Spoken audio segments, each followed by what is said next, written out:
Good evening and welcome to excited? another. I'm excited to another episode of The Land of Saints and Sinners with the wonderful Rogue.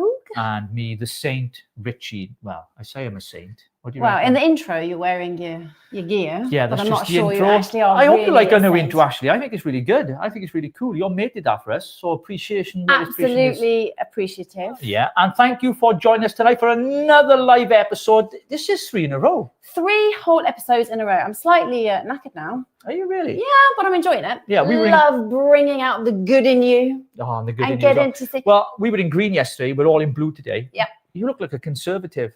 Oh dear. Yeah, that sounds pretty awful. Like a Margaret Thatcher, you know, kind of Thatcher kind of look going on there. Well, good evening, everyone. Welcome to another episode tonight, and thank you for taking the time to watch and subscribe as well to the channel. We really appreciate it. By subscribing, you support what we're doing here at Land Saints Sinners, where we dive into politics, current affairs, spirituality, and a whole lot more. And we've got a fantastic show lined up for you tonight because, Rogue, what have we seen today? Sky News, or shall we say Sly News, has just kicked out a new narrative. And that narrative is all about Christian nationalism. Is that a real thing?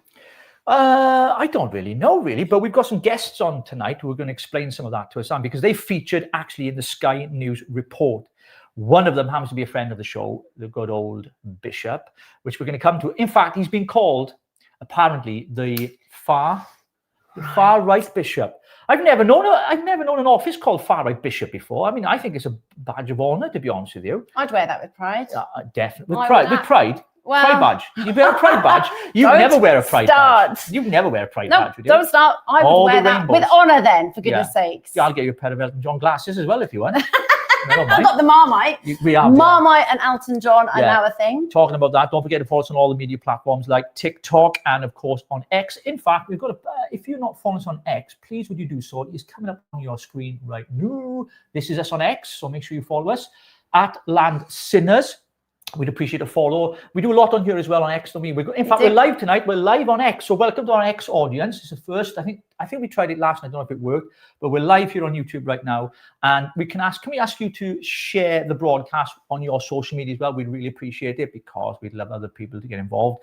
By the end of the show tonight, we're going to have your questions and comments as well. So we're going to go through them, Rogue, aren't we? We are indeed. And I like hearing the comments and hearing the questions because it makes it more interesting. It does indeed, because we want to engage with you, the audience. And of course, we're going to go straight into it. Okay, let's hit it at the jugular. So Sky News then. Sly News. They were reporting, I think, today and yesterday, actually, quite a bit about Christianity and its connection to politics and how they believe that politicians are hijacking Christianity, especially after the Unite Festival, Tommy Robinson, if you remember.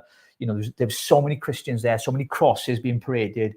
And there was a number of kind of vicars, an Anglican vicar we were going to hear from a little bit later, actually, on the show, who said that Christianity is being hijacked by politicians to get their votes, you know, and you've heard some of that as well. What's your thoughts on that, Rob? I mean, look, we are based on Christianity anyway. I don't think it's a political gain. I mean, you know, some people are saying it's anti-Islamic. So sorry, something that we actually have built on and have become a part of in our nation, is that really now deemed as anti-Islamic? Well, I'm anti-Islamic. I mean, that's just my personal. I just don't like the religion. I think it's a death cult. It's a barbarian, what's that is? Barbaric death cult. That's what it is to me, because what they teach is not compatible with Christian culture. Anyway, enough of me. So we're going to go to the clip showed by Sky News. Then we're going to show you this far-right bishop who was baptizing people in the sea. That's right, at this time of the year. Can you imagine how cold it must be? How cold, and I actually want to ask him a personal question. Okay, we'll come to that now. So check this out. This was on Sky News today when someone was asked, what is Christian nationalism? Yeah, I should have known this. What is Christian nationalism? Yeah, it's a term that more applies to the US, where we've seen it, where they have a tradition of really public political Christianity, but basically nationalist plus Christian. The idea being that people use a Christian identity to exclude others. We do have some sort of history of that in the UK, especially in Northern Ireland, as Christianity as a means of identity. But it feels like it's something new. We've been going to Tommy Robinson rallies, the anti-Islam activist, for a while now, and really struck by the one here in Westminster in September, how many crosses we saw, the Lord's Prayer being said. It was really front and centre, and that felt like a new thing. I guess the question then I would have central to that is how can we know what people's motivations are to carry a cross or to say the Lord's Prayer? You can observe, I guess, the types of places as you have where you're seeing it, but how do we know what people's motivations are? I mean, very, very difficult to look into someone's soul. And, going to that beach in Cornwall, I think those motivations are real. Well, good evening, Bishop Kai Dua, the missionary bishop, the far-right bishop. No, there we go. Far right, get it right. Far right. Well, we got there in the end. Now, I have got a video, actually, of you in action. The Sky News came and filmed you. Don't you dare play that video. No, I know. I'm going to play in a few seconds. All right. What I want you to do is I'm going to give you the floor, and I want you to tell the audience tonight a little bit about yourself and this news item. This, I see it as a hit piece by Sky News, because what you said that to me as well. Yeah, absolutely. I just think it is a target. We're just going for you now, and we want to hear your side of it. Yeah, so Bish, over to you. While I find that video, we're going to show it. Forget all that. There's more important things to talk about. Somebody's got a birthday this week. Oh, yes. Is it you? No, it's not me. Mine's next week. So happy birthday for this week. Happy birthday to you. Thank you very much. Thursday it is, so please send all gifts to Richard Taylor, bank account details 7560125. Appreciate it. Loser. Bish, you've got the floor for a few moments. I'm going to find that video in our archives because I did download it earlier, but I just can't find it. So bear with me. So, Bish, the floor is yours. Well, thank you very much. And isn't it wonderful that yesterday I was completely unknown, and today I'm a household name thanks to those lovely people at Sky News, and they've said a lot of horrible things about me today. Apparently, I'm a self-appointed bishop, despite the fact I'm validly ordained as a deacon and a priest, and then consecrated by a college of bishops to make me a bishop. And apparently, I'm far right as well. I think the greatest charge they've levied against me, though, which clearly makes me one of the most dangerous men in the world, is that I am accused of attempting to corrupt Christianity. Yes, that's right. Bishop Kai here in Wales is a global influencer in the corruption of the largest global religion known to man. Isn't that wonderful? So there we go. What can I say? Yes, I dared to pray the Lord's Prayer and offer prayers for the people of this nation and pray for this nation. So there we go. What an interesting day. So you're to blame, yes? Oh, hell yes. Come on, we need somebody to blame. I mean, that's the way it's angled. It's just everybody else is at fault apart from the government, apart from Islamic faith. Well, I don't talk about them. Neither of them. I expressed my views on the government on the 27th of July in Trafalgar Square last year. I still stand by that. We have 400 plus idiots sitting on the green benches in Parliament. Nothing will change my opinion on that other than the fact that they just prove themselves to be more idiotic as each week passes. And I truly believe that any government that fails to do the will of the people that elected them to Parliament in the first place, that claims to be a representative democracy, needs to be removed by any legal means necessary. Right, Bishop, so we're going to go to the Sky News report. I can't find the video, unfortunately. It's not letting me upload it, but I just want to go to their tweet tonight, Bish. This came on their X account, the rise of Christian nationalism in Britain. And there you are in all your regalia, baptized. Do you know what bothers me about that? The way they framed that there. Could they not have picked a better picture? I look flipping cute. There's no vanity there at all whatsoever. They were there for 2 hours filming. Take a better screenshot, for goodness sake. There were 2 hours there. Yeah, I was in the water for about an hour. So tell us this. How did it come about? This Sky News contact you? Like I've been sucking helium balloons. How did it come about? Did Sky News contact you and say we want to run a story? Tell us how it happened and tell us about the day. What actually went down, bro? So it's the strangest story to tell, because how it all came about was absolutely absurd. You've known me for years, Rich. You know that my greatest passion is people. And I've traveled the length and breadth of this country and 53 countries in the world just for people. That's all meeting people, sharing the gospel of Jesus Christ with people. That's what drives me more than anything else. So a couple of days after I spoke at Tommy's Unite the Kingdom event on the 13th. And I had an Instagram message. And the Instagram message was from a young lady down in Cornwall that was asking, would I baptize her? Because she desperately wanted to be baptized. And having listened to my speech at the Unite the Kingdom rally, she just felt like I was the guy to do it. I was the one that she'd been looking for, seeking out to baptize her. So I inquired where she was. And when they told initially it was just her.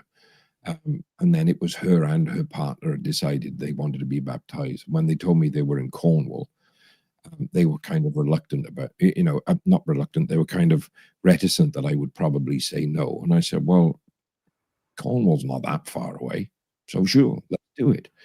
And then a couple of days afterwards, I thought to myself, Cornwall's actually a long way to go from where I live. It's a 6-hour drive, more or less, 5 or 6 hour drive.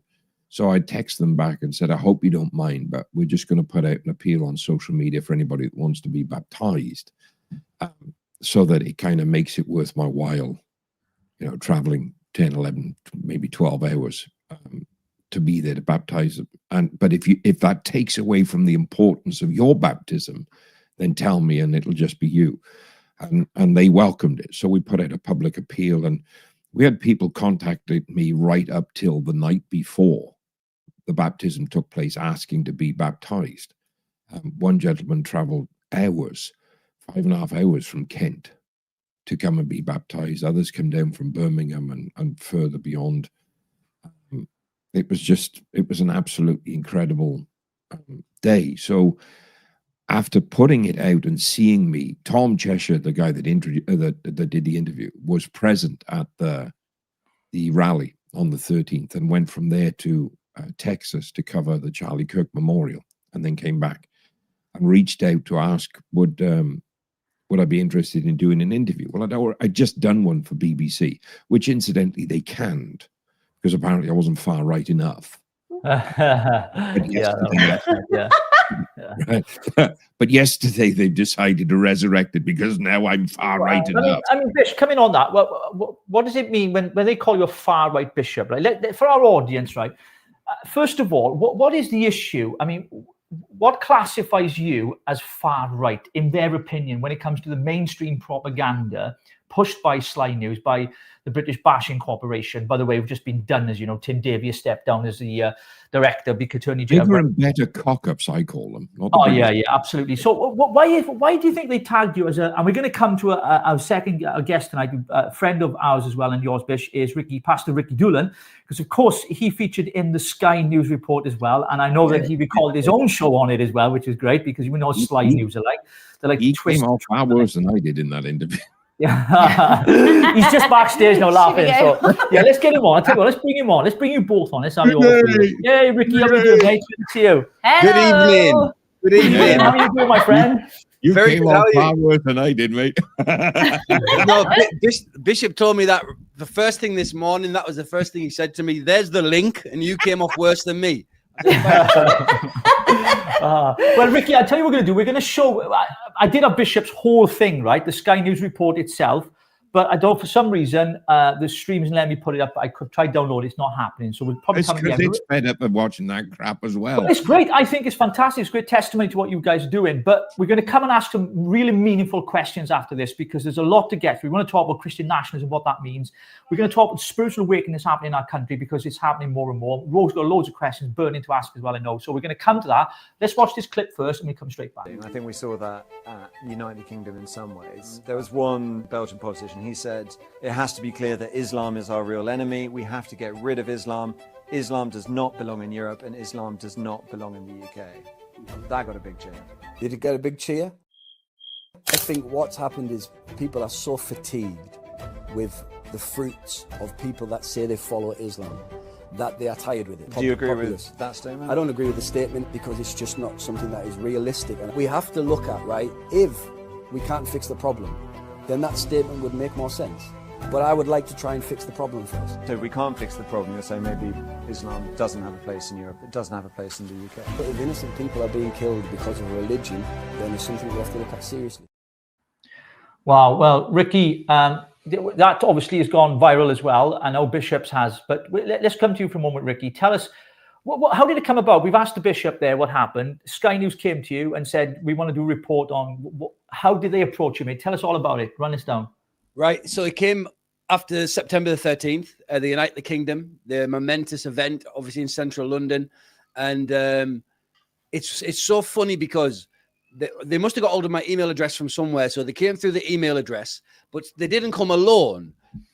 Sky News came. Then a couple of days later, it was BBC. Then it was The Guardian. Then it was The Spectator. Then it was Reuters. And I'm thinking, what's going on? And they all came separately with exactly the same proposition. So that just shows us, if we didn't already realize, that it's all a coordination. They're all singing from the same hymn sheet, and they're all swooping in right now to look at two things: to defame Tommy Robinson a little bit more, and to defame the move of the Spirit of God that's taking place in the kind of whispers of the British Christian revival that's taking place. So they just wanted to double defame both of them things at once, and they all came to do it at the same time. Yeah. So just further evidence, really, that they're all coordinated in their attacks.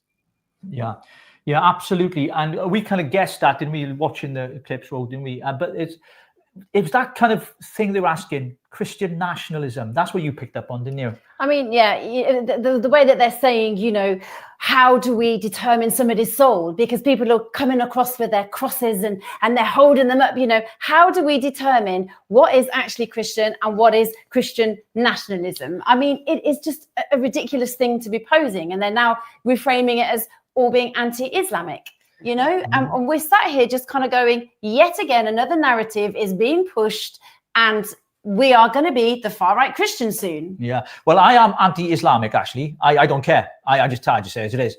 And people might say that, call me racist, fine. Call me right-wing, fine. Call me what you want. I just believe that it's a death cult. It's a barbaric religion that subjugates women, that within their doctrines, it's not compatible with our culture. We are a Christian country. Our constitution was built on Christianity. Yes, we've moved away from that. And I think there needs to be a return. And there is a return happening. There's a spiritual awakening happening all around the world. But here in the UK, that was demonstrative at the Tommy Robinson rally, because the amount of people that came and testimonies of people who became Christian, and including Tommy himself. In fact, there was a clip of Tommy in church yesterday, in church. Let me just show you this clip, guys. Just quickly.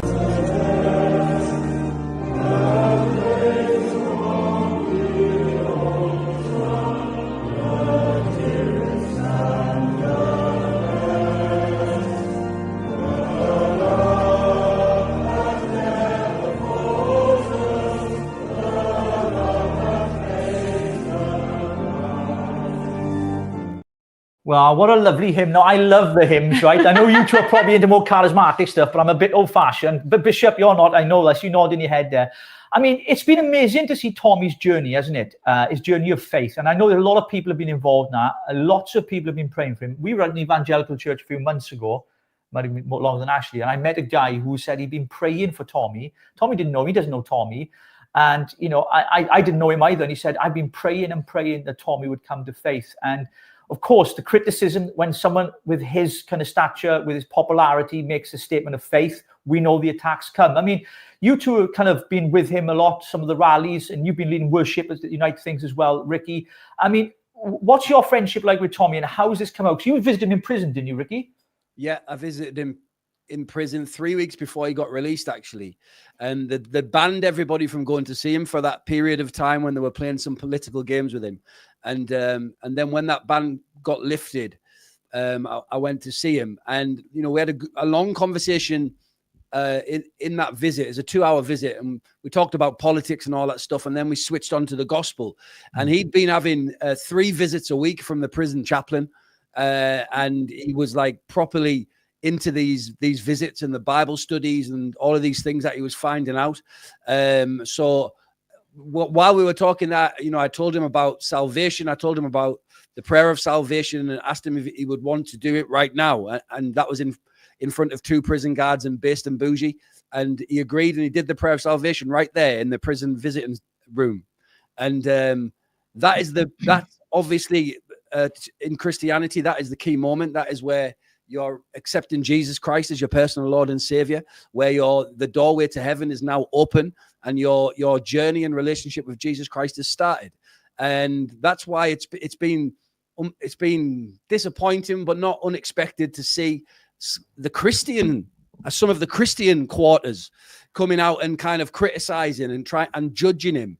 You know, when I was a new Christian, I came into the church full of cocaine. I was wrecked off my face. And even once I'd received Jesus, I went to the pub straight away and got smashed. It's like, it's a journey. You don't just switch it on like that, and then all of a sudden you're a holy saint in the sky with the angels, and you're perfect in every single way, which nobody is anyway. So I really found that disappointing, and I do like getting on interviews with these type of Christians and opposing them on that. I don't like Christian battles and civil wars, but I do think Christians need to understand Christ a little bit more, and how he was and who he moved with, and who he used to sit with, like the prostitutes and the tax collectors. And it was even a prostitute that cracked open some of the most expensive perfume and washed his feet. So I think we have to, you know, as Christians, we shouldn't be so judgmental. And Tommy's on his own journey, and that's a wonderful thing. We should celebrate that. So I've known him personally since 2018, but following his work since about 2016. So why are Christians so dubious about Tommy and about his kind of awakening with his journey in Christ? What do you think is the main thing behind it? Well, Christians is obviously a very broad word, and I would say it's the liberal Christians. It's the Christians that are politically affected or infected by the woke mind virus, and they exist, and they operate in some of the large Christian organizations in the country, and obviously they operate in some of the denominations, which we saw with the bishop's letter against the cross being used, which is one of the most ridiculous things I've ever heard. So it's the woke mind virus. It's got into them, and that's what's driven the majority of this country away from Jesus Christ for the last 2-3 generations, instead of to Jesus Christ. And now people like myself and the good bishop here are driving people to Jesus Christ. And those that drove people away from Jesus Christ are now criticizing us. It's crazy. Well, actually, we're being well behaved tonight. Because normally we have a few choice words now and again, but we got a bishop and a pastor on tonight, so we're being very well behaved. Right? Brother, express yourself. I mean, this is the land of saints and sinners. I'd rather ask for forgiveness than permission. What is it? Forgiveness than permission. Anyway, but yeah, I mean, you mentioned in some of the denominations on that Sky News or Sly News report, there was a Anglican vicar who said that he believed that the Tommy Robinson rally was hijacked by Christians, and he was opposed to it because they tend to place far right alongside Christianity. You know, Christianity, of course, is the foundation of our nation. We know that. And I think when someone says far right, it's generally people who love their country, love their history, love their heritage. Everything about our country makes us great, built upon that Christian constitution has been eroded, sadly, because of multi-faithism and all that kind of stuff. But I believe that a return to those values, a return to our heritage and history, and embracing them and reviving them again, I think it's crucial, because how do we know where we're going if we don't know where we've come from, Bishop? We don't. The only way to approach the future is to bridge the past with the present. This country has a long history. I'm not going to say it's founded on Christian principles, because it wasn't. This was a pagan country, after all, before Christianity came to our house. But the society that we know, the culture that we know now, is founded on Christian principles. Our parliamentary democracy and standards are founded on Christian principles. Our legal system was founded in Scripture and has evolved from that. So unless we bridge the past with the present, Winston Churchill made an incredible statement. I know he's vilified as, whatever the liberal left now call him, but that man was an incredible leader. And he said, the further back you look, the further forward you can go. And that's very much the case, that we must not be browbeaten into feeling guilty for this country's past. I'm not saying there weren't mistakes that were made in the past, but there is not a single person alive in this generation that is responsible for those mistakes. And we have led the world in learning from those mistakes and correcting them, that they never happen again. That is because of the foundation of our Christian principles. So that's how we manage it. We look back to the past, we bridge that with the present, and we project ourselves into the future. And this nation will be great once again. We will put the great back into Great Britain. Amen. When it does what Scripture commands us to do. If my people who are called by my name will humble themselves and pray and turn from their wicked ways, I will hear from heaven and I will heal their land. And right now we have a nation that is caught up in its own wickedness, in its own sinfulness. We have abandoned the God that has shaped and formed this nation through the fires of test and trial, and through periods of great prosperity and great austerity. This nation has circumnavigated the globe. You know, I hear people today, completely irrelevant to what we're talking about, but banging on about slavery and reparations. And it just goes to show how ridiculous their arguments are. There's not a single person alive today that was held in slavery. There's not a single person alive today that held slaves. And this is how ridiculous that we are. We're being made to feel guilty for a past that none of us have a connection to, physically, emotionally, and none of us today are acknowledging the fact that Britain led the world in ending the global slave trade. So we've got to just press on and understand that our future is as bright as we allow it to be when we turn our eyes towards the light of Christ. So Ricky's got to go in a minute, so I just want to ask a real quick question. Is far-right Christianity a real thing? Over to you, Rick. Right, before I answer that, one of the comments is just so funny. It's from Boof163, says, Kai's speech at the UK rally was awesome. What an English voice. Yeah, exactly. The Welshman, there's no English. You've been converted, Kai. Yeah, I mean, we got a few good comments here, Bish, on your speech, actually. So this one here, Kai's speech at UTKI was awesome. What an English voice. Yeah, I'll leave that on there. So over to you, Pastor Ricky, your final few words. I know you got your live at 8 p.m. Yeah. By the way, folks, check out Pastor Ricky's YouTube channel as well. Get on there, watch him. It's a real blessing. I feel like I've been to church tonight, too. Yeah. Got a pastor and a bishop on. Final few words. What was the question? Is far-right Christianity a real thing? It's a fake thing, because as soon as you say Christianity stands alone. You can't have different versions of Christianity. You can't have a far right and a far left version of Christianity. Christianity is just Christianity. We follow the Bible. We follow what the Bible says. So it's just another way of defaming what we are doing. Myself and Bishop Dwyer and the other great patriot pastors and men of God that are part of the Unite the Kingdom movement. It's a way of defaming what we are doing. It's a way of defaming what God is doing. And it's another way to have a pop at Tommy Robinson and those that stand for the truth and stand for freedom. And I just like Bishop Dwyer said earlier, we are going to win. We're already winning. The pendulum has swung and the momentum is in our favor. So it's just a matter of time before we take Parliament. And, you know, my strong conviction is that we'll do that with Advance UK. So it's all a lie. Even this Christian nationalism thing is just another buzzword that they've decided we can use this to defame people. And then they want to group us with these guys like that Fuentes guy in America and these other people that are actually far right, that hating Jews and racist, and they want to just say, look at that Christian nationalism. So I think we should be careful of that word. I'm just a Christian, full stop. That's it. Yeah, we've got it corrected. He's now put Welsh. Put Welsh. Performs put Welsh in there now. Fantastic, Pastor Ricky. Thank you ever so much. Enjoy your show tonight. Looking forward to watching it back later once we finish here in our studio as well. Really good to see you. Shout out to everyone watching tonight as well. Thank you for sending the love to Ricky. Got lots of love on you in the comments, Ricky. So we love you, Yate, and we'll have to have you back on again anytime. Take care. Bye bye.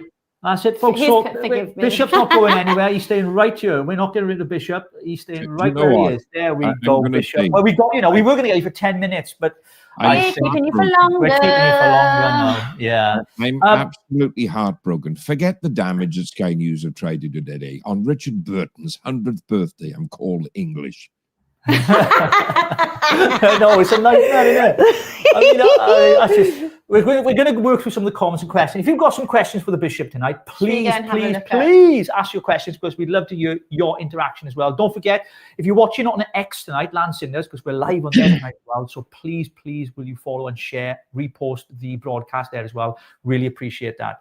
So we're going to go to some of the comments now. Rogue is just looking through them very quickly. So we've got, oh my goodness me, not the Lord's Prayer.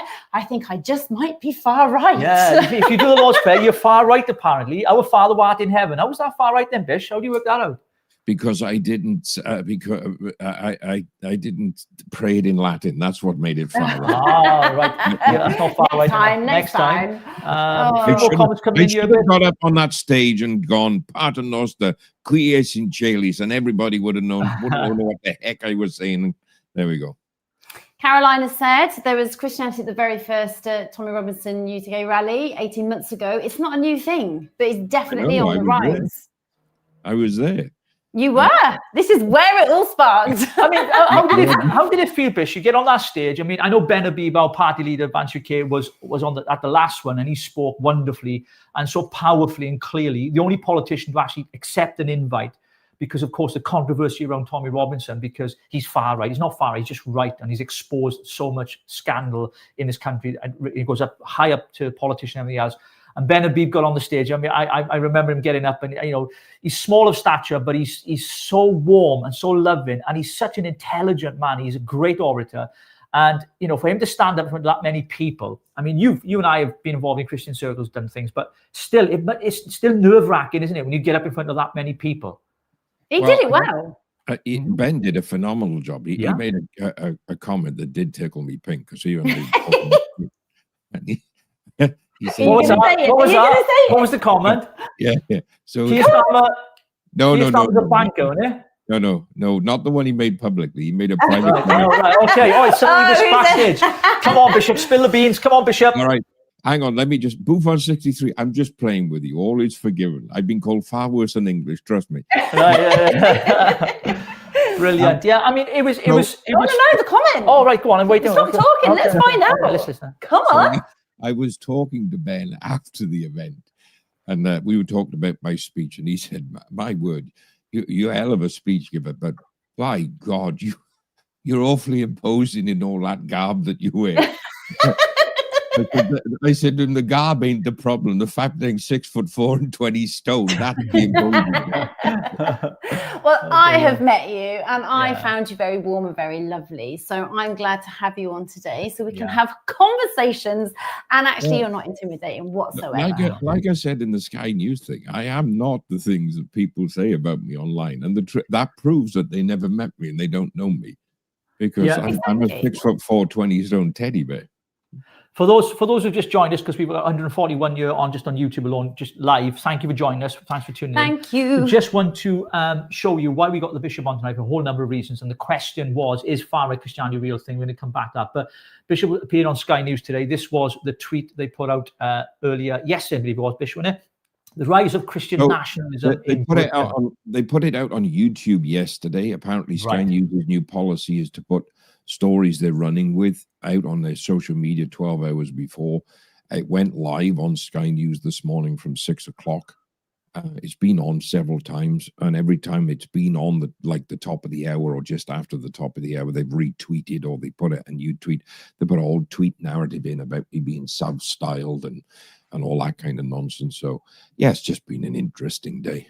Yeah. So Paul Morris has said, I'm not overly religious, but even I have uttered a prayer to keep Tommy Robinson safe, and also President Trump. Mm-hmm. What a man. Yeah, absolutely. We love President Trump. Bishop, you wanted to know, thank you, Paul, for your comment. You wanted to know about the baptism, didn't you? Because we were talking before we came on air, and you were saying, I wonder how cold that water was. I do wonder. It's rude. I just want to know, did you feel part female? I was going to say, with that water being so blooming cold, I mean, did you shrink in any part at all?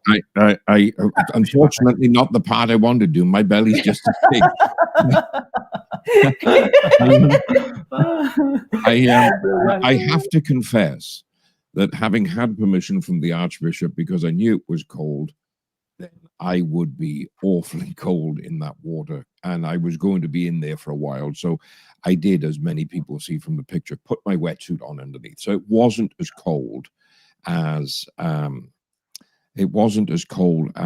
I thought it was going to be, given that it was the middle of October. But it was cold for those getting baptized, with the exception of one gentleman who was wise enough to wear his dry suit.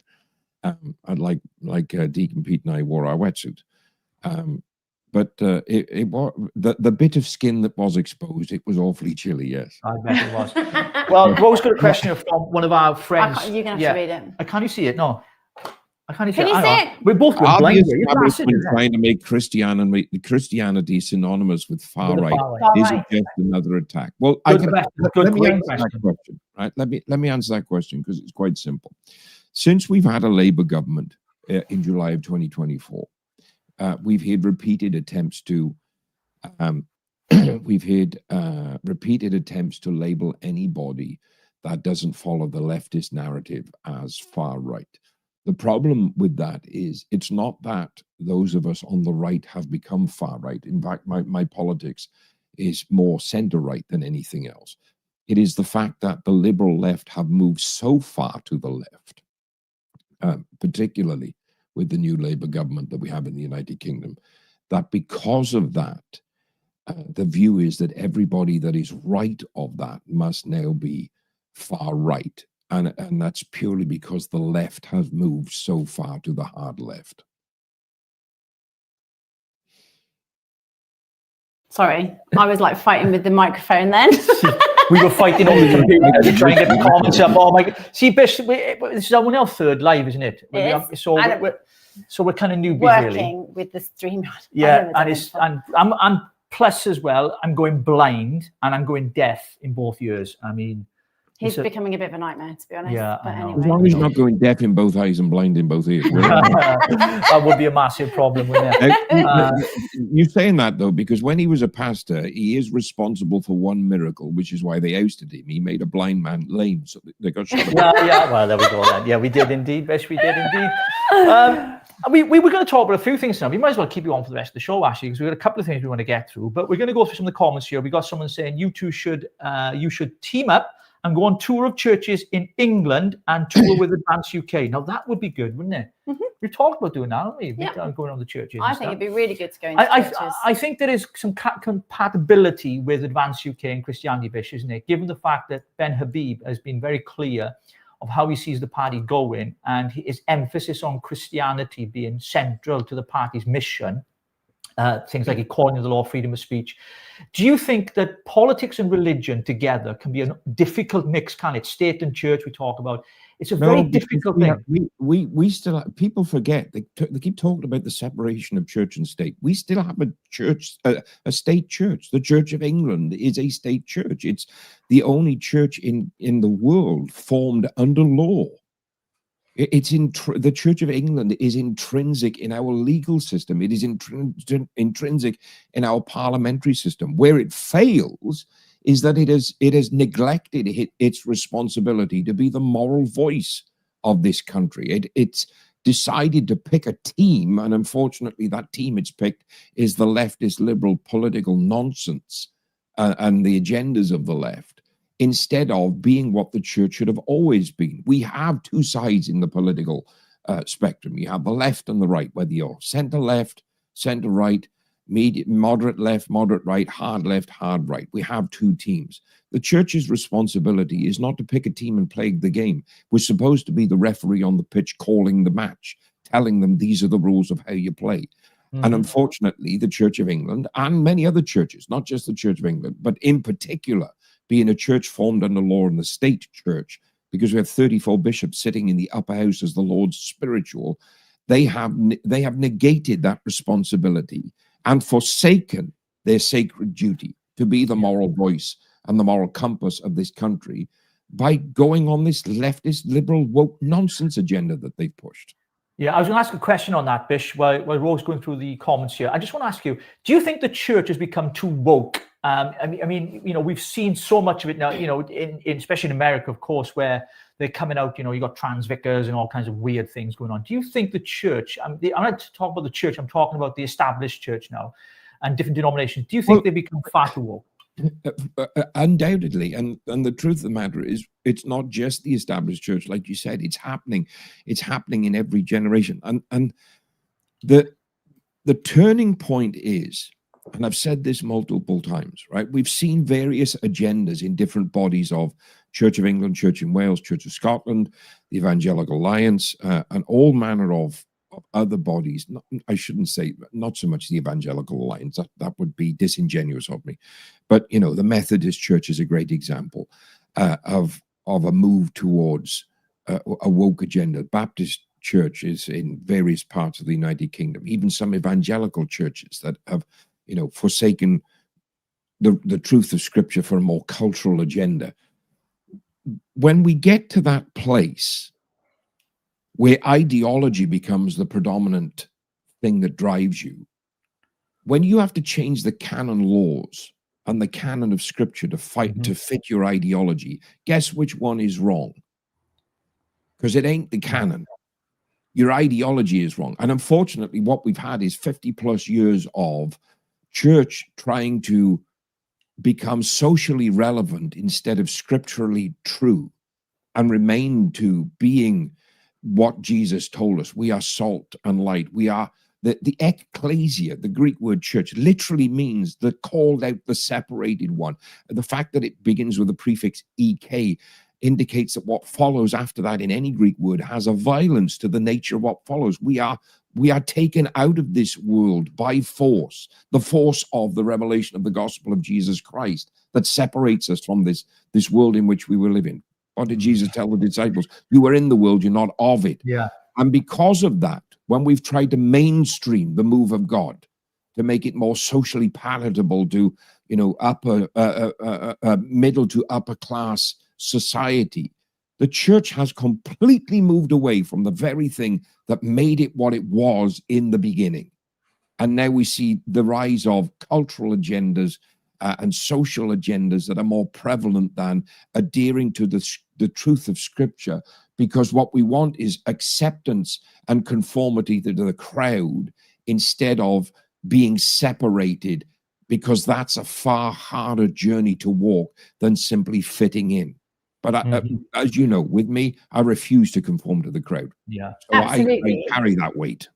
Yeah. So look, you know, my thing really is that of late there has been this real awakening, okay, and it's more of a spiritual awakening than a religious awakening. So some people would deem Christianity as, you know, a sort of strong Christian values, but then you have the spiritual awakening, which is all about the Christ consciousness, about the Spirit, you know. And how do you tell people like the difference? Because what I grew up in, which was like this staunch Christian, you know, heavy shepherding lifestyle, to now where I found my own faith and my relationship with God is completely different to what it was in the church. Because like Ricky said a minute ago, the judgment is cruel within a church, you know. And for me, it is so important to recognize, and for people to recognize, what the difference between the spiritual and the religious aspect is. You were badly treated by the church, and you know, I mean, we've talked privately and personally, and you know, I think a lot of people can identify with that because they've gone to church looking for help, a place of hope and forgiveness and grace and healing, but yet they found judgment, they found hatred, and it kind of puts people off the whole kind of message, doesn't it, Rogue? I mean, it's something that we need to bear in mind, don't we? Spiritual abuse is real. Yeah. And I think it's really, really important to recognize that, you know, that you're not always going to get the answers from the church and the people. What you have to do is have your answers from God and the Holy Spirit. And that is just so prevalent when you have had that encounter, and then you can walk under the Spirit, because the Spirit is really what guides us. But the people let us down. And there is a verse in the Bible, isn't it? It says, God says, my ways are not your ways and my thoughts are not your thoughts. And so we as people can carry God's thoughts and God's verses and adapt it to this and put it and manipulate it to this. That's not God. And so when you've gone through abuse and church abuse, people are going to be afraid to come back. I am afraid to come back into a church on the premise that I know how judgmental people can be. And I want to come back in full glory because there is an awakening. So what is it that you would say to somebody like me? Well, I think the difficulty is defining what is the church in the first instance, because when we talk about coming back to the church, are we talking about coming back to a building, which is just a sanctuary, bricks and mortar that we call a church, or are we talking about being an integral part of the body of Christ? The thing that that Christ says to Peter, tu es Petrus, you are Peter, you are the rock, and upon this rock will I build my church. The church is the body of people, not the building. Unfortunately, what we have is far too many churches that are infested with what I call cultural Christianity. I'm a Christian because I attend church. Well, that's not scripture. You're not. You have to be in the fullness of relationship with Christ. Paul, the apostle, writes 2/3 of the New Testament, sums it up best when he says, follow me as I follow Christ. Every single one of us should be following after Christ and replicating the image of Christ in our lives by the relationship that we have with him through the power of the Holy Spirit that draws us into nearness and oneness with Christ. Anything less than that is just a religious club, in my opinion. And that's where the problem comes in, because people forget when they come into the church where they've come from. And they forget that for all have sinned and fallen short of the glory of God. I can remember, I'm going to tell a story, but I'm going to do it without naming names because that would be wrong. Okay. That's going to stay under the stole, as we say. But there was a particular church that I used to attend, and there were people in that church that had a little position and a little title within the church. The problem was nobody outside the church walls knew who on earth they were. Yeah. And it's that coming to, I'm the deacon, I'm the church warden, I'm the head usher, I'm the prayer counselor, I'm whatever. And you think you're all that in a bag of potato chips, as my American friends say. And the truth of the matter is, you are just as sinful as the rest of us. And even though I've been a bishop 20 years now, I've never, ever lost sight of the fact that every day I sin and fall short of the glory of God. The only difference between me and the new guy walking into the church for the first time is I'm a couple of chapters ahead in the book. But we all will stand before the great judgment throne and give an account of our thoughts, words, and deeds. And am I truly walking after Christ, as Paul said, follow me as I follow Christ, so that I become like Christ and walk in the image and the likeness of Christ that I'm trying to replicate in my life? Or do I come to church to think I'm all self-important? I think if we truly came to a place where the church was, as the scripture said, for as many are led of the Spirit of God, these are the sons of God. Every church should have a sign above the door that says, enter here judgment free. And if you can't do that, if you can't see somebody walk into that church judgment free, you either don't belong there or you need to get to the altar and repent before the judgment of God comes upon you in the same measure in which you're judging. And I'll be honest with you both. I'm just at that point where I'm absolutely sick of the attitude of people in church. My Archbishop made me laugh. We've had a 2 days together in Birmingham last week because he was over from Tennessee, but we've had several conversations. And a couple of weeks ago, he said to me, Bishop Kai, what's driving you? I said, sir, you need to understand, I'm sick of trying to get people to church. He went, pardon? I said, I am absolutely sick to my back teeth of trying to get people to come to church. I need to make a shift. And my shift is I need to get church to the people. Absolutely. Yeah. And do you know what? Like even going out on a boat and just sitting and meditating. And I think that, you know, sort of there's all the different extremes within the church circuit, isn't there? You've got the really quiet and the really religious. You've got the really wild kind of tambourines and drums. Everybody's going with all the lights, you know, and it's really what suits you, where you can find God. Now, for me, just going and sitting in a forest, going and sitting on a hill, actually just having that time. And it's about having that solace. It's about having that moment where you're allowed to feel what is going on around you, but in quiet.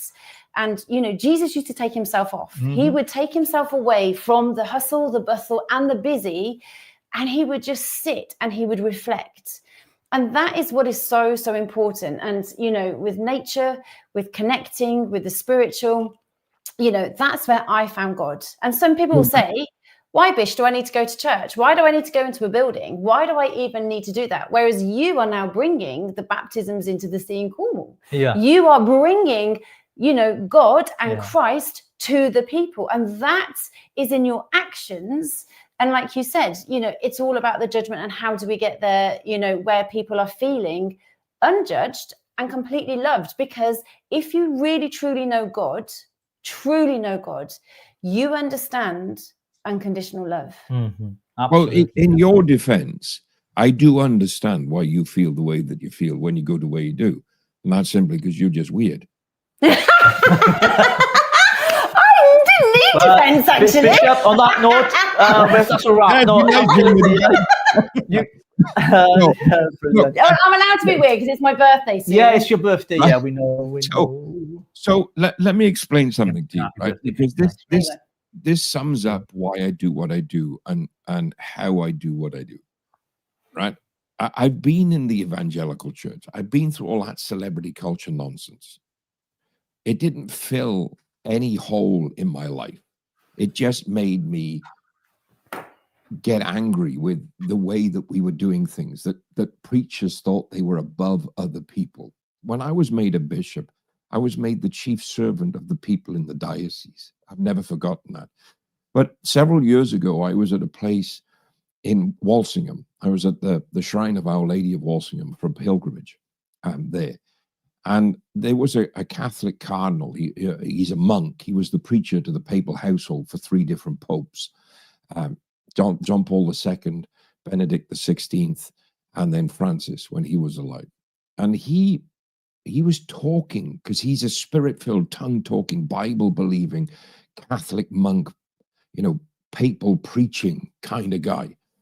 And he and I were talking, and during the conversation, he said something to me, and I listened to it with such great intensity, and I adapted it. And he was quoting a Chinese proverb, and I've adapted the proverb since then. And the proverb says this, the hand points to the sun. The Chinese proverb says S-U-N, but I've adapted it to S-O-N, the Son of God.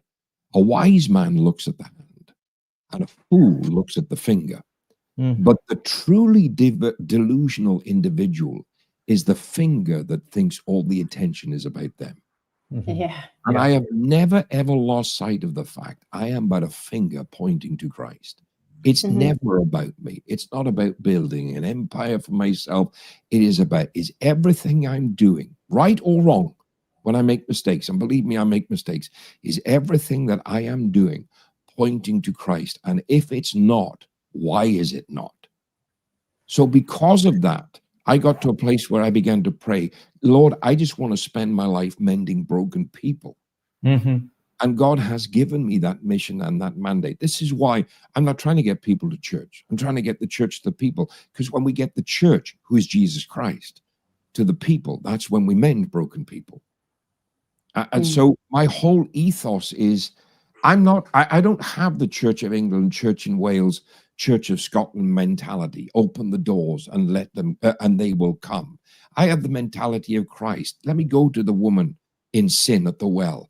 Let me go speak to the woman courting adultery and say, woman, where are your accusers? Go and sin no more. Let me go to the tax collectors that nobody else wanted to go to.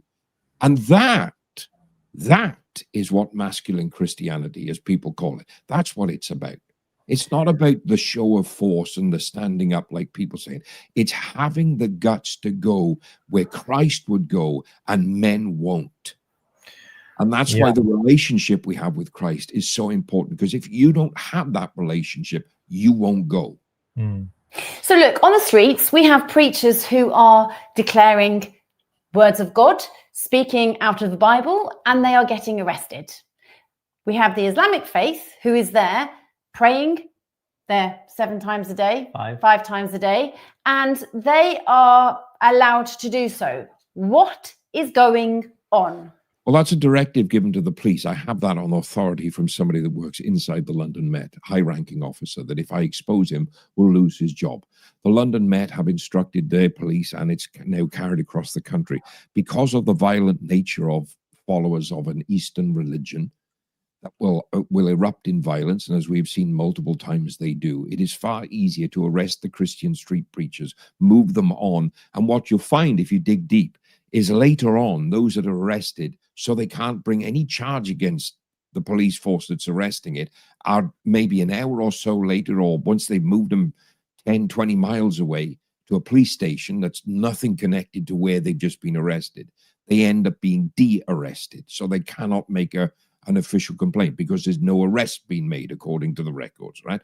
And it's purely because the police in this country for too long have been afraid of being called racist and Islamophobic and everything else that's related to it. So it's easier to arrest the Christian street preacher and move them on than it is to deal with the violence that will erupt from a violent fundamentalist ideology within a particular religion. That is not Bishop Dewar's take on it. That is directly from a high-ranking officer inside the London Met, who I will not name because he's still working, right? So that's why we see it. It is because of the thing.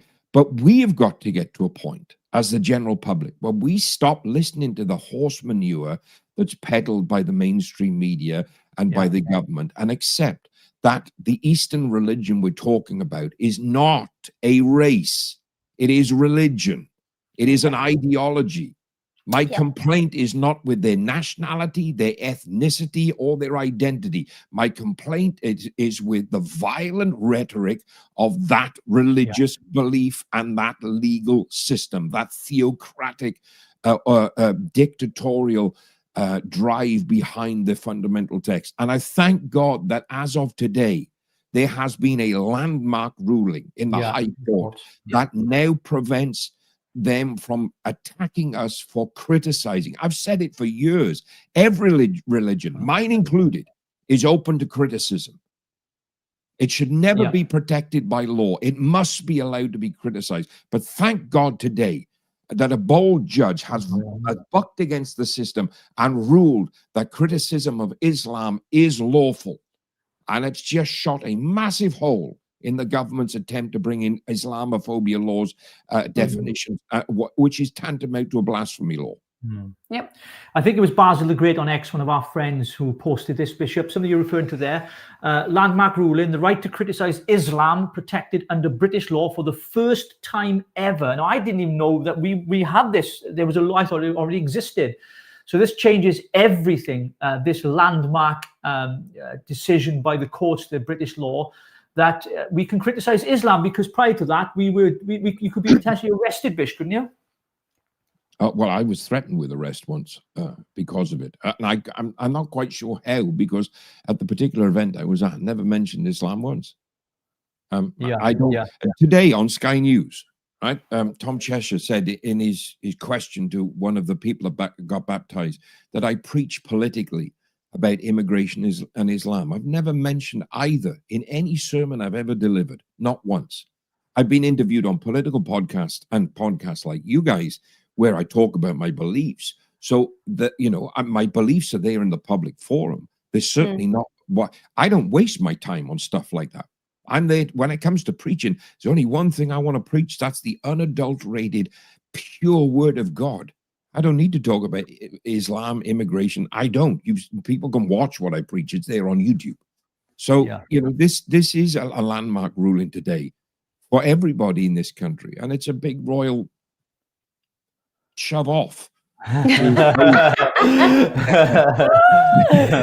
about that.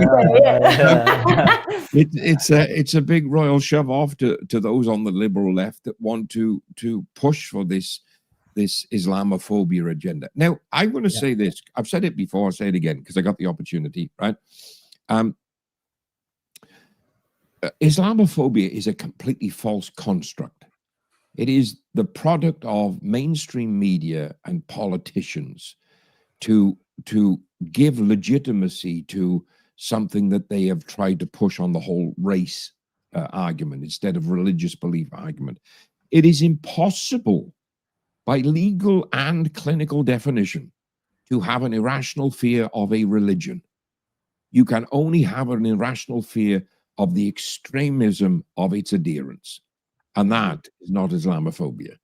That is a phobia of fundamentalism, which is down to the individual believer, not the religious system or the religious beliefs.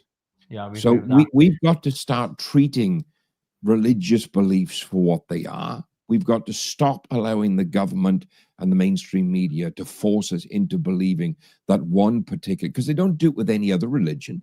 Sikhism isn't a race. Buddhism isn't a race.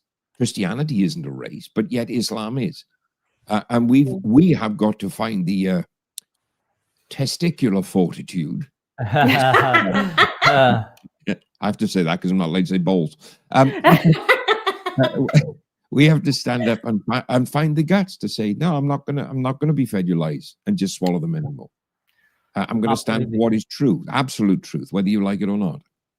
Yeah. So we got some more questions coming to Bishop's Court. So I was on my phone. I was trying to get Ben Habib to jump on. Just quickly, there's a difference between police permitting the religion of peace to pray on our streets and then covering up the rape of English vulnerable girls. I mean, it's quite clear to a lot of people in the country, you know, certainly not from mainstream media, but from We Are the Media Now groups, that what we've seen, there's a correlation between open border policies, and you can't deny this because the National Office of Statistics has shown this.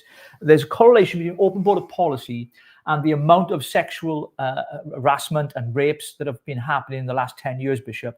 Do you think there is a correlation with the religion of Islam in relation to this? I mean, it's a challenging question, but one I need to pose to you.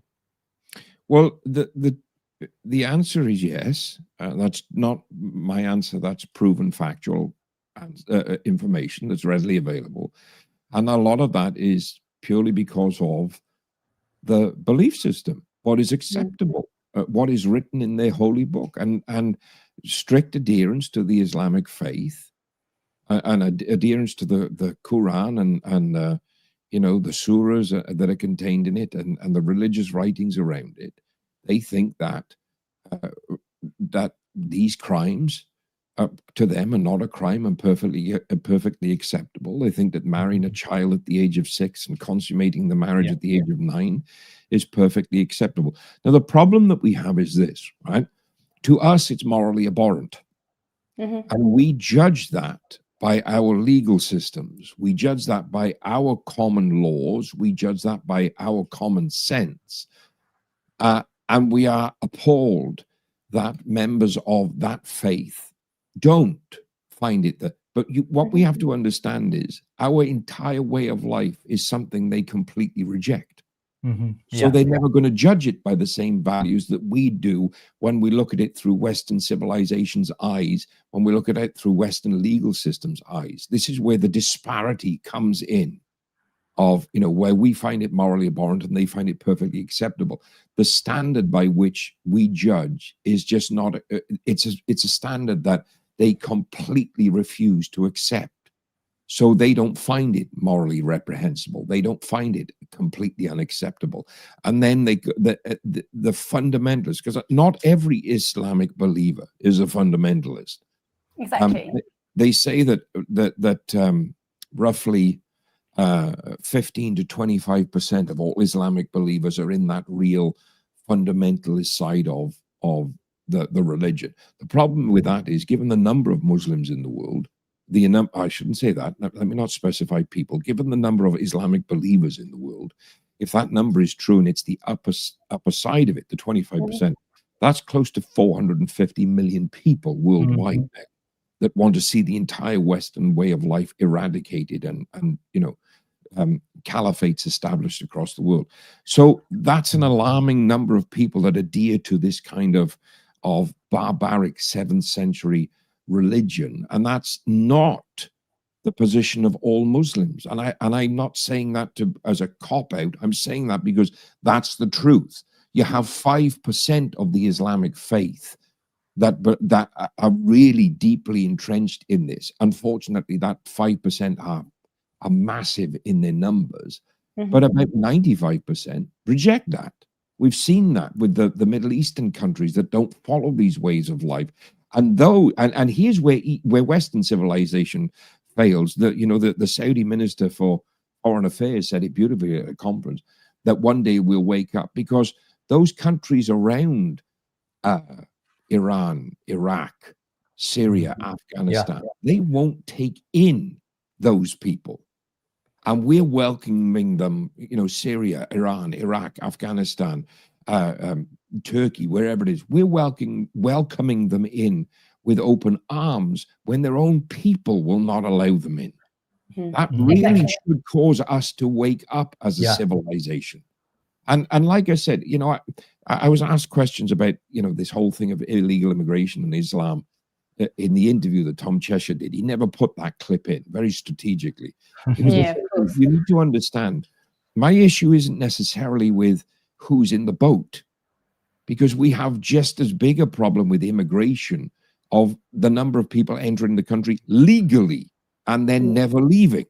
The immigration system is broken. But my concern is the number of people being allowed to stay who have entered illegally that are adherents to a barbaric religious way of life. That should be enough to alarm anybody. So, Lammy, can we just talk about Lammy, please? Because David Lammy. I am so infuriated by this man. You are. He drives me mad. So, we accidentally have released some prisoners that are and have been charged with rape and sexual abuse. Yeah. How do we accidentally do that? You don't. It's deliberate. And if people bother to dig deep enough, the United Nations have produced an entire document. It's 179 pages long, entitled Replacement Migration. It is intentional. Yeah. And it's about time we woke up to see this. The rise of fundamentalist believers entering the country, entering Western Europe, is part and parcel of the globalist agenda to subvert the native population and force them into a position of control. What they're forgetting is that when they got the aim that they think they've achieved, that religious system isn't just going to sit back and go, all right, well, let's go back to the way things were and you control everything. Yeah. So it's been a proof through history that socialism and Islam are completely incompatible with each other. And every time there's been an attempt to meld the two, it has ended in absolute and utter disaster. And that is a disaster they're attempting to force on the United Kingdom. Bishop, I want to ask you, I guess our time's nearly up with you, and thank you for staying on longer than 10 minutes. We're really, we're going to have to get you back on. I never once thought it was going to be 10 minutes. This is the most we've had on a live, in fact, tonight. So thank you for every one of you who are watching us live right now. We've not finished. We've got a lot more to get through tonight, but the Bishop's going to shoot in a few moments. We're going to give some parting words. 200 across our X account and across YouTube here, just touching on 500 people watching us live. Wow, that's a record for us, Rogue. It's really good, isn't it? So thank you. It's brilliant. It's fantastic. For watching. Thank you, because we are a brand new political podcast, and we've been going for 7-8 months. We put it together because God spoke to you, Rogue, about bringing the spiritual and the political together. And it's been a tough journey because we've been managing on minimum kind of equipment and everything else, but we've managed to do it, and we're finally cutting through. So we want to thank all of you, because if it wasn't for you, it wouldn't be possible. So thank you so much. Please, if you're not following us, do so. Subscribe to the channel, and by doing so, you're helping us so we can produce more. By the way, we've done this 3 times in a row now. It's our 3rd live in a row tonight. We're getting the bug for it now, aren't we? I think so. It's quite exciting. I know. You're just a natural anyway. You're just a No, natural. not You could read the really. news. You could read the weather and I'd listen to you. I mean, it's just, I do. People can't understand a word I'm saying. But thank you ever so much, everyone. And thank you for your comments. We'll keep them coming in. We're going to talk in a few moments about some other things. We're going to move the story on as well because we want to get through a lot tonight. But Bishop, I just want to ask you a question. If there are people watching tonight and maybe they are considering faith, maybe they're looking at their lives and feeling there's an emptiness, there's something missing.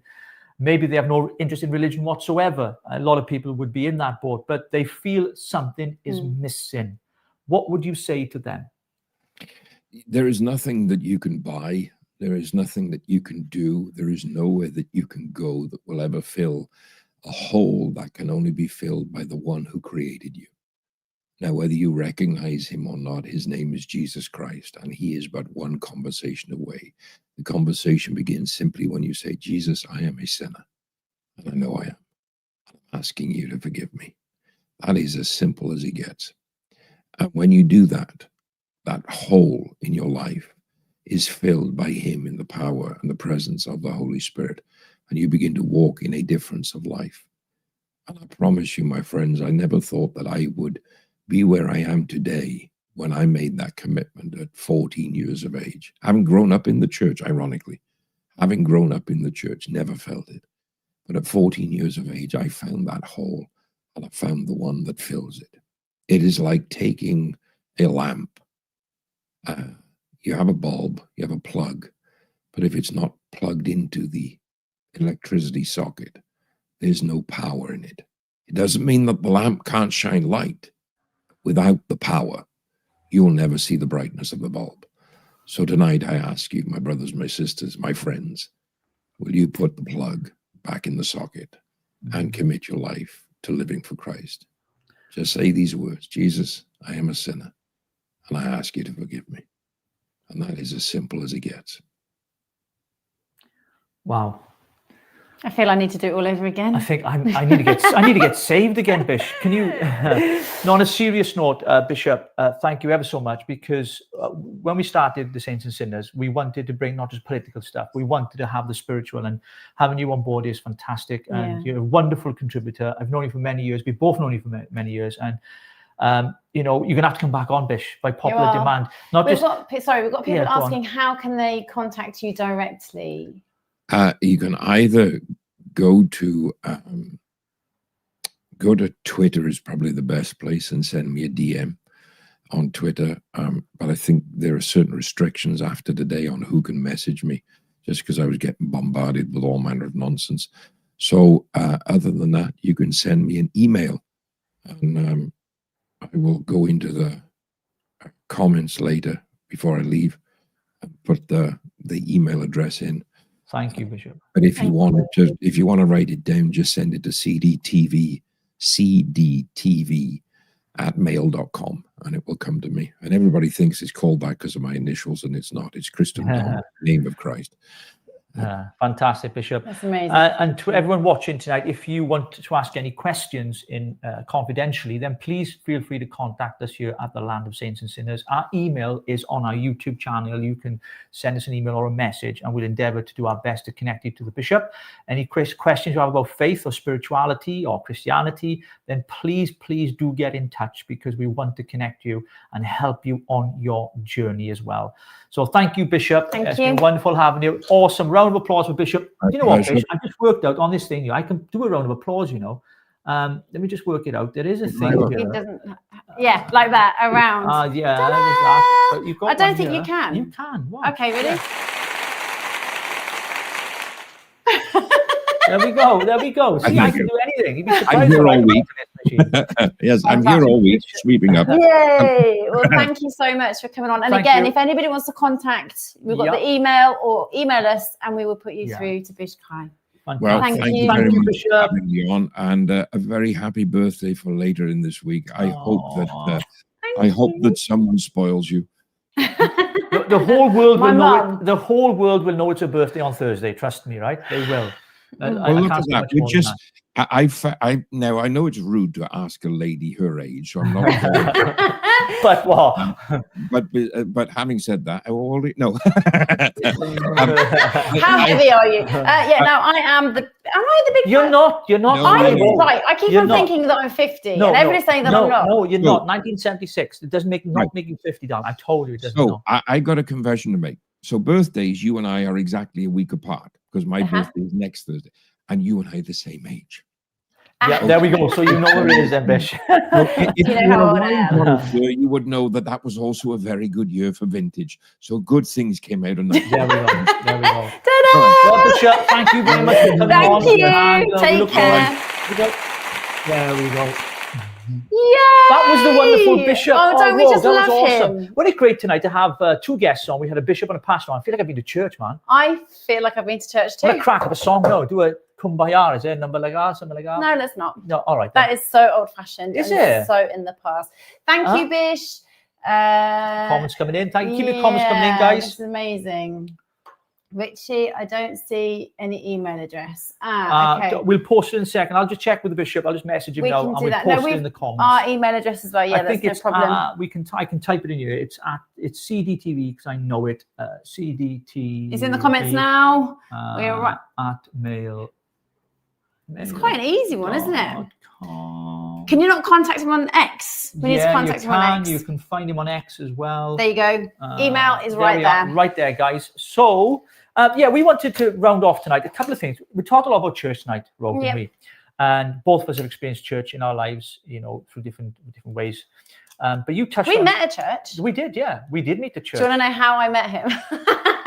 So he was my youth leader. I was. You're 2 years older than me, but I was 18, going into still in the 20. youth. I was in my upper end of 20s. youth, and you were in your 20s. Yes. And that's how I met you, wasn't it? Yes, it was. So then we've known each other for a long time. A long time. Many years. Many years, yeah. And this is why I'm going grey now. So that's not actually true, is it? Is it? But No. yes. So God, spirituality. So yeah, church. We're talking about church because your experience of church is different from mine, but we still went through challenges through the kind of church life, didn't we? Because you touched on it earlier about spiritual abuse, and I think someone mentioned in the comments as well that people are put off church because of pastors and leaders because they might have been mistreated or in some cases abused. I mean, we've seen levels of abuse within the Catholic Church that, it's just, and the cover-ups as well and the scandals. And I think there's a lot to be said for that. But also it's the psychological abuse people go through as well because they're manipulated in some churches, if you like. And I've witnessed that and experienced and been part and seen it myself. And I just wonder, if there's something you would like to say, because of your experience of what you've gone through in your life that would, help others maybe. So I will tell you a little bit about my past. So I grew up in the church and I was raised in quite a heavy shepherding church. I really loved God. I had a fantastic relationship with God, and I had such a beautiful connection. I'd have dreams, and it talks in the Bible about children having dreams and adults having dreams, and we're moving forward in that direction of life and dreams becoming something where God totally talks to us. And that for me was just like really, really powerful. Now, I was not quite believed as a child. I was told when my granddad died, for instance, I had this vision that my granddad had just died, and I woke up in complete shock. And then the phone rang and my granddad had just died. So it's about having that connection. Now, some people just find that blank, don't they? They can't get close to God. Well, I used to find God, like I said, down by the rivers, by writing poetry, by just having connection, whether it's just looking at animals and just being wherever I could be. To have that deep connection is what I found where, my God was. And that is in me. Now, I promised God my virginity. I promised God that I would give him my virginity, my life. I was going to get it right as a Christian girl that had grown up in this heavy shepherding church. And I went to a party and I got really, really, really drunk at this party. And actually, it was the first time ever that I'd smoked weed and basically gotten drunk. And really, I didn't know that you shouldn't combine the two together, not when you're doing it for the first time ever. And that night, I I got raped quite badly. And I have a baby from rape. My son is the most incredible human being. My child is the most blessed gift to me from God. He is an incredible person. And what happened was I had to go and stand up in front of the church, and I had to apologize to the church for being pregnant, because they said that I was dancing with the devil. They said that I was putting myself out there by drinking and having a smoke of weed that was done for the very first time in my life. And I just felt so separated from God, and I felt so separated from what was supposed to be a church where you could go and talk honestly and earnestly about what happened to you. When the rape happened, I was rushed into the doctors and hospital, and it had been very, very traumatic. I hemorrhaged, and it was very, very difficult time. It's written in my notes because it was so severe. And when I had to go to church and tell them what had happened, I had to stand up in the front of the whole of the church and apologize. Now, at the age of 16, 17, to have to stand and apologize for something that I was going through, something that I was trying to process, the level of abuse was so acute. They put me in front of a woman who had just lost a baby. She'd had an ectopic pregnancy, and an ectopic is where the baby is trapped in the fallopian tube and you can die from it. So she had to have a fallopian tube removed, and it was absolutely horrific. She nearly died, and she was sat on the front row of the church. And as a 16-17-year-old girl who had to declare and apologize to the church for being pregnant and for going what I'd gone through, I watched her cry. I sat and watched her tears, and I felt her pain over mine. I was so traumatized by that. And I did not know how to handle it. I felt so judged. I felt that the pastor had put me in front of a very vulnerable woman, and I felt her pain instead of mine. I felt shame. I felt condemnation. And this church, I have to say, is not your average church. It was like this heavy shepherding church that was almost cultish. My mum and dad, I didn't know that it was cultish. I didn't know any of this, but my mum and dad took me there, and they believed in this church, and they believed in the leadership of the church. And all I wanted was approval. All I needed was their approval. And I completely lost faith in man. And I need to come back to that.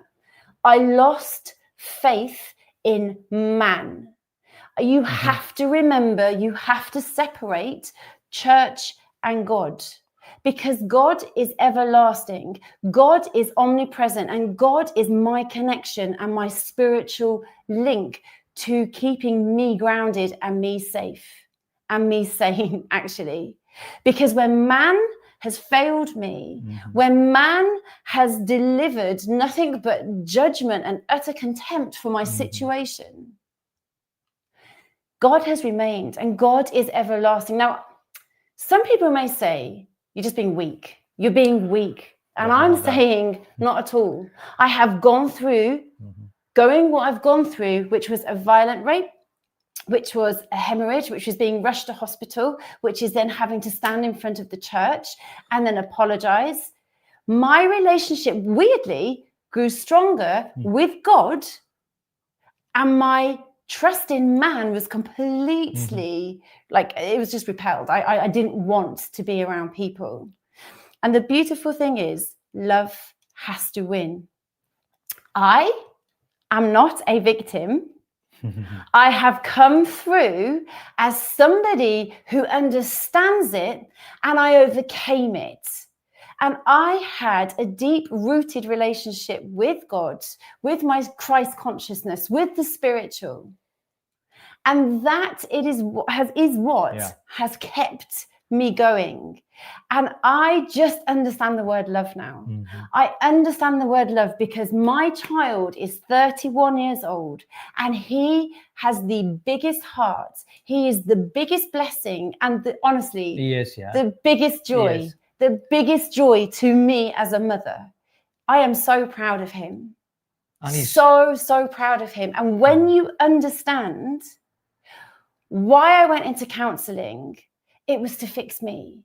I went into counseling and I did pregnancy crisis because I wasn't being catered for by the services. The services were not looking after me. Counseling wasn't touching the sides in as much as helping me get through what I was going through, but love did. And love wins. And I can only say that again and again. So I went into counseling. I became an agony aunt for a men's magazine. I went into schools and I started counseling children in schools. And I was preparing children for life and real life. We were talking about virginity. We were talking about, their sexual life and sexual health and how to maintain themselves and look after themselves. And the beautiful thing is, from ashes to beauty, it says, doesn't it? To beauty. I was going to say that, first of all, thank you for sharing that. It's not easy. I'm getting emotional now, so forgive me, folks. It's not easy to share an experience that could have wounded you and remained with you, but you somehow turned that wound into a testimony of healing and of God's power in your own life that you've now turned around to use and help others. And I've seen you, forgive me a moment, folks, I've seen how hard you work as a mum to provide for your children throughout the years, throughout the challenges you've been through. I've journeyed with you in some of that over 31 years as your friend. And I stand in admiration of you, of your ability to keep on going when many would have given up. And I suppose for some of us, some of the people watching tonight, maybe they feel like giving up. Yeah, never, ever give up. Maybe they feel like, I don't know if I can keep going on and pretending everything's okay, because we know what that, you certainly do know what that's like. And you've shared, so openly here tonight, and I can see the comments coming in here, a huge amount of support for what you're Thank you, Zoe. sharing. And it takes a lot of courage to say those things. And I'm crying, my makeup's running. Because don't get emotional. Do you know what? Anyway. You look, life happens. Yeah. Shit happens. And it's how we deal with it. And that is the most important thing that any one of us can do. We are accountable for our reactions. We're accountable for how we behave in response to certain things. So the spiritual for me is a huge, huge thing. Is far-right Christianity a real thing? That's where we started. We started there. And actually, I can't even begin to dismantle that, because the truth is there is nothing far right about God, because God is love. If anything, it's just all encompassing. Yeah. And that's loving the left and loving the right. And that's loving everything in between. And that is. And Jeremy Corbyn. Yeah, I'm sure he loves him in his own way. What about Keir Starmer? Hang on a minute. What about Keir Starmer? Keir we just changed. Actually, that's my. We've just changed the gear here now. Keir Starmer. You know what? We've managed to get through a broadcast without swearing again. I just said shit. Did you? That's okay. I think it's because we're getting the practice in. This is our third live, and we're kind of enjoying it. And I think we are. Are we enjoying it? I have really loved it. I'm enjoying it. Do you know, I've been wanting to share my story for quite a long time, and it's always been trying to find the right time to share my story. And, I'm so proud of my child. You need to understand that. Amazing. The love that was formed between he and I, because of what was so traumatic, has taken a lot of hard work and a lot of commitment and a lot of dedication. And that, again, is a testament to God's love, from trauma and pain to joy. And do you know what joy is? Is when it doesn't affect you anymore. But what is happening now I have such an empathy for people who are suffering, who are going through the disorientation, basically with how they are being treated, raped, pillaged, hurt.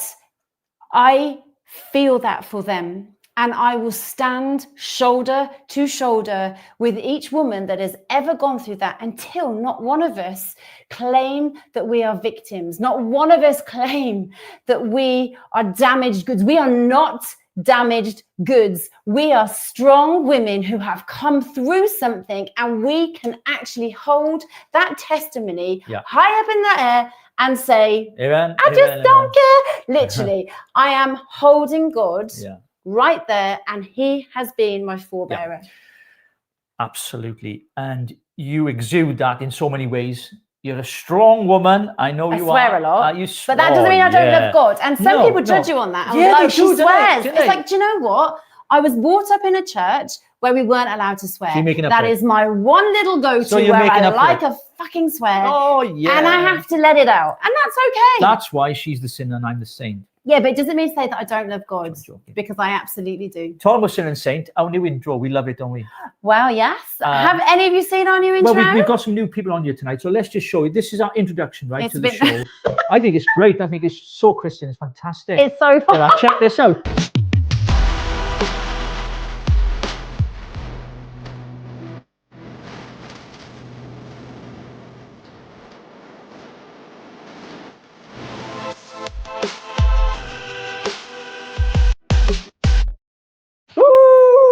There we go, folks. That is it. The land of saints and sinners. Don't forget to follow us on all the social media platforms. Thank you for joining us tonight. Our time is almost up. We've done an hour and a half tonight. We have, and I've thoroughly enjoyed it. It's been great having Ricky and Bish Kai. Bish Kai and Pastor great. So good. And we want to do more of these, and we want to help people. So, like, I'd like to do a bit of like a surgery where people can come and talk about what they're going through. So my heart for saints and sinners, when God told me to do this, was on the premise that, like you said earlier, we had to bring the spiritual and the political together. There are so many failings in this system that we have to bring God as number one. And when that happens, there's going to be a massive shift, and we need that shift with what is happening at the moment. Absolutely, we do, and we're going to see more of it as well. We're going to have plenty more guests on the show as well, you know, from the political and from spiritual. We kind of mix things, because if you look at our kind of bio, we're talking about spiritual, current affairs, you know, not just political, a whole range of things. But we like to talk about what's on your mind and heart as well. So please get in touch with us through our YouTube channel. We're also on X at Land Sinners. You can find us on there as well. And on TikTok, we're climbing on TikTok. We had 5,500 followers on TikTok, and then we got cut dead because I told the truth. Yeah. And I don't like the truth on TikTok. Speaking truth to power. Thank you. Someone just said they subscribed. Only caught the last half an hour, but love you guys. Thank you so much. To the rest of you, if you've not subscribed, why not? Get subscribing and listen to this mad Welshman and this wonderful rogue, this English flower, who's half Welsh as well, by the way. But we'd really love to connect with you guys. Follow us. We've got a Substack coming out soon. Well, you'll be able to subscribe, and for a small little donation, you can support the work that we're doing, because we're going to cover a whole range of topics over the next few months. The new year, though, Rogue, what's happening in the new year? We're having a nice little overhaul, aren't we? We are, my love. We're having a complete rebrand, and we're going to get some more kind of exciting things coming out. We're also going to be out on the streets, actually. We've started going out on the streets, interviewing people, talking to people. A lot more of that to come as well. Attending some of the protests as well in the future. Yeah, it's going to be exciting. We hope to see that. Covering some journalistic stuff as well, because we love a bit of that, don't we, Rogue? I know. Thank you. Well, thank you guys for tuning in tonight. Thank you. It's been wonderful having you, because without you, then there wouldn't be a show. It's good night from me, Rogue. Rogue, and it's good night from me. Bye, everyone. Thanks, guys. Take care. Big love.